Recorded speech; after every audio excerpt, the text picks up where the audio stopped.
जय श्री राधे राधे, कृष्णा कृष्णा। मेरे प्यारे भक्तों, आप सब कैसे हो? मैं तो अच्छी हूँ और मुझे अच्छा लगा कि आप कमेंट भी कर रहे हैं, आप शेयर भी कीजिए। अरे कुछ नहीं होता है तो कम से कम किसी को आप सही सद्मार्ग दिखलाएं, उसका भी फल आपको मिलता है। तो मेरे प्यारे, मैं कही थी कि गया जी में गया का नाम क्यों पड़ा, गया नाम के दानों से उन गया जी का नाम पड़ा और वहाँ भगवान के चरण विष्णुपथ उस गया नाम के राक्षस के छाती पर उनका पाँव है। और साथ ही मैंने ये भी कहा था आपसे कि वहाँ फल्गु नदी में पानी ऊपर से नहीं रहती है। तो मैं तो इसकी विस्तृत जानकारी मैं आज आपको दे रही हूँ गया जी के बारे में। तो सबसे पहले जो जुड़े हैं उनको तो बहुत बहुत आशीर्वाद, जो नहीं जुड़े हैं हमारे बेल आइकन बजा के जुड़ जाए ताकि आपको हमारा नोटिफिकेशन पहले मिल जाए, आप वीडियो देख सकें। और ये इतना महत्वपूर्ण जानकारी है, अपने सगे संबंधी, अपने भाई बहन मित्र बंधु को भी आप शेयर करें। इससे आपको भी पितरों की कृपा और आशीर्वाद मिलेगी। मेरे प्यारे, आपको पता है कि प्रभु श्री रामचंद्र जी भैया लक्ष्मण और मैया सीता गया पहुँचे और गया पहुंचकर फल्गु नदी के किनारे उन्होंने पिंड तर्पण करने के लिए अपने आप को तैयार किया। लेकिन एक नियम है पिंड तर्पण का, सूर्योदय अगर हुआ है तो उसका एक मुहूर्त होता है, अस्त होने के पहले पिंड तर्पण हो जाना चाहिए। उसके बाद सूर्यास्त के बाद कुछ नहीं हो सकता। तो अब जब ये सब गया पहुँचे फल्गु नदी किनारे तो कुछ सामग्री बची रह गई थी लाने के लिए। दोनों भाई मिलकर बाजार गए कि सामान लेके आने के लिए, और मैया सीता फल्गु नदी के किनारे प्रतीक्षा करने लगी। एक बार बता दूं कि इस वीडियो को आप पूरा देखेंगे तभी इसके अर्थ और विशेषता को आप समझ पाएंगे। मैं इसमें ये भी बताने जा रही हूँ कि सीता मैया ने क्रोध में आकर किस किस को श्रापित किया। नदी होकर भी नदी में पानी नहीं है तो मैया ने ही श्राप दिया था, सीता मैया ने। इस सब की चर्चा मैं आज के वीडियो में करने जा रही हूँ। तो बड़ा ही महत्वपूर्ण वीडियो है, इसे आप सबको शेयर जरूर करना और शुरू से अंत तक थोड़ा देख लेना। 10 मिनट 12 मिनट की वीडियो है, आपके लिए बहुत काम की है ये। तो दोनों भाई मिलकर बाजार चले गए कुछ सामान लाने के लिए। अब आज भी फल्गु नदी के बगल में किनारे में दशरथ जी का इतना हाथ निकला हुआ है। आप कभी गया जाइए तो देखिए इस प्रकार से ऐसे किए हुए हैं। तो जब एक पहर बीता, सुबह का पहर बीता, दोपहर बीता, तीसरा पहर जब शुरू होने का आया तो देखिए वहाँ फल्गु नदी किनारे सब पितर लोग भी अपने अपने परिवार का इंतज़ार करते हैं कि आज मेरा परिवार का आया मुझे तर्पण करने, पिंड बैठाने। और जिसके नहीं आते ना उदास हो जाते हैं और क्रोध में श्रापित करते हैं। इसीलिए तर्पण और पिंड का काम बड़ी सौभाग्य की बात है कि आपको करने का मौका मिल जाए। तो आप भले कहीं घूमें फिरें, मौज मस्ती करें, लेकिन गया जी में जाकर पिंड तर्पण और श्राद्ध जरूर करें, जिससे आपके घर में सुख समृद्धि का निवास हो। अब मैया फल्गु नदी के किनारे बैठकर इंतजार करने लगी। तीसरा पहर शुरू हो गया और उसी वक्त दशरथ जी का हाथ उस नदी से बाहर निकला और कहा कि मुझे पिंड दो, मुझे पिंड दो। ये हाथ आज भी गवाह रूप में गया जी के फल्गु नदी किनारे दशरथ जी का हाथ है। मैया ने सोचा कि अब तो हमारे पति प्रभु श्री राम सामान लेकर आए नहीं हैं, तो मैया ने वहीं पे पिंड दान करने के लिए निश्चय ले लिया, क्योंकि दशरथ जी के हाथ बाहर आ गए थे, एक हाथ ऐसे। मैया ने सोचा कि मैं इसकी किसी को साक्षी बनाऊं गवाह के रूप में। तो उसने देखा कि सामने तो फल्गु नदी बह रही है, बगल में एक गाय भी चर रही थी, कौवा भी देख रहा था, कितने ब्राह्मण भी थे, बट वृक्ष थे और फल्गु नदी। ये 5 लोग को मैया ने कहा कि मैं तुम सबको गवाह के लिए निमित्त मानते हुए अपने ससुर को पिंड तर्पण कर रही हूँ। और मैया ने पिंड तर्पण कर दिया।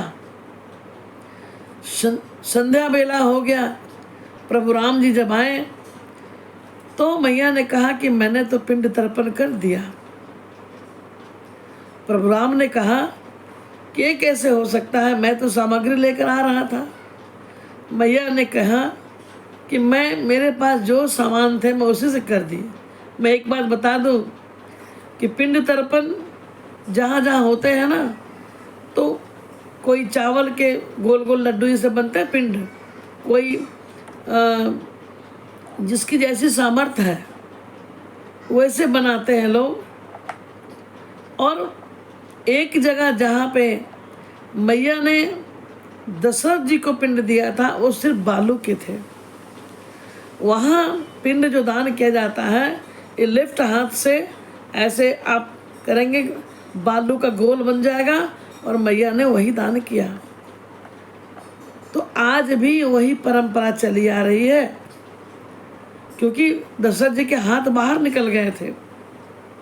मैया ने कहा कि मैंने पिंड दान कर दिया है प्रभु, अगर आपको विश्वास नहीं है तो आपके सामने ये गौ माता, इससे पूछ लीजिए। गौ माता ने कोई जवाब नहीं दिया। कौवा वहीं बैठा था। मैया ने कहा इस कौवे से पूछ सकते हैं, मैंने पिंड दान किया है। कौवा ने भी कुछ नहीं कहा। मैया ने कहा ये ब्राह्मण देवता भी यहीं बैठे थे, इनके समक्ष ही मैंने किया है। ब्राह्मण भी पता नहीं क्या कारण था कि प्रभु राम के सामने कुछ बोल नहीं पाया। मैया उदास होने लगी। फल्गु नदी से कही कि नदी तू तो इसकी साक्षी है, लेकिन ये किसी ने भी नहीं कहा, सिर्फ एक ने ही कहा, और वो था बट वृक्ष, जिसको अच्छे वृक्ष कहते हैं।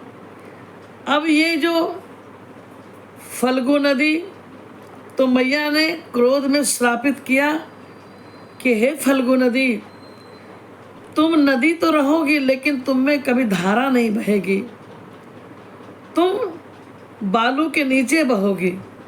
तो आज भी गया जी में अब जब जाएंगे तो छुटपुट कहीं थोड़ी बहुत पानी दिखेगी, नदी के रूप में आपको दिखाई नहीं पड़ेगा। जब आप थोड़ा खोदेंगे तो उसके अंदर से जल निकलेगा। तो मैया ने फल्गु नदी को श्रापित किया, जो आज भी उसकी ये हालत है, नदी होकर भी जल नहीं है। आप खोदने से जल निकलता है। गौ माता भी चुप थी। तो मैया ने कहा गौ माता आप भी चुप रही, आप तो देखी थी ना। तो मैया ने कहा कि आप में 33 कोटि देवताओं का निवास है, फिर भी कलयुग में आपको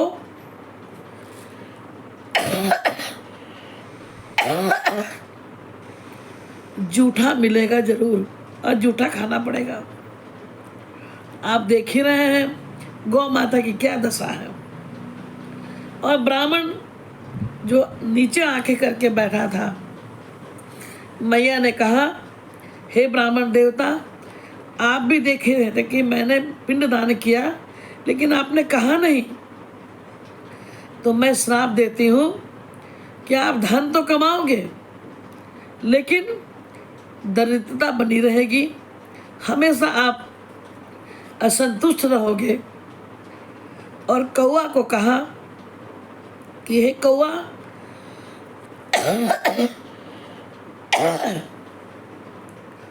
कौआ तुम भी कभी अकेले भोजन करोगे, तुम्हारा पेट नहीं भरेगा और तुम आकस्मिक तुम्हारी मृत्यु हो जाएगी। और बट का वृक्ष था ना, बरगद का पेड़, मैया ने कहा कि हे बट वृक्ष, तूने ही मेरा साथ दिया है, इसलिए तुम अच्छे हो जाओगे। तुम्हारे बट वृक्ष के नीचे जो भी आएगा उसके मनोरथ पूर्ण होगी। तो सब जगह आप जब पिंड तर्पण करके आते हैं, अंतिम में बट वृक्ष जो अच्छे वृक्ष हैं उसके नीचे ही आना पड़ता है। सभी पितृ तर्पण करने वाले को, पिंड बैठाने वाले को वहाँ में आकर उनकी छत्र छाया में आके आशीर्वाद लेना पड़ता है। मेरे प्यारे, इस प्रकार मैया ने इन सबों को श्रापित किया जो आज भी आप देख रहे हैं। तो एक बार जब मौका मिले तो आप गया जी में जरूर आए और यहाँ आकर फल्गु नदी, विष्णुपद का जहाँ भगवान के चरण हैं उसका दर्शन करें और यहाँ आकर पिंड बैठाएं, पिंड तर्पण करें, क्योंकि सभी स्थानों से महत्वपूर्ण स्थान है गया जी। आपको ये वीडियो कैसा लगा?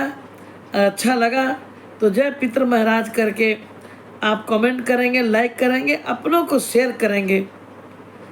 किसी प्रकार का कोई प्रश्न हो तो जरूर करेंगे।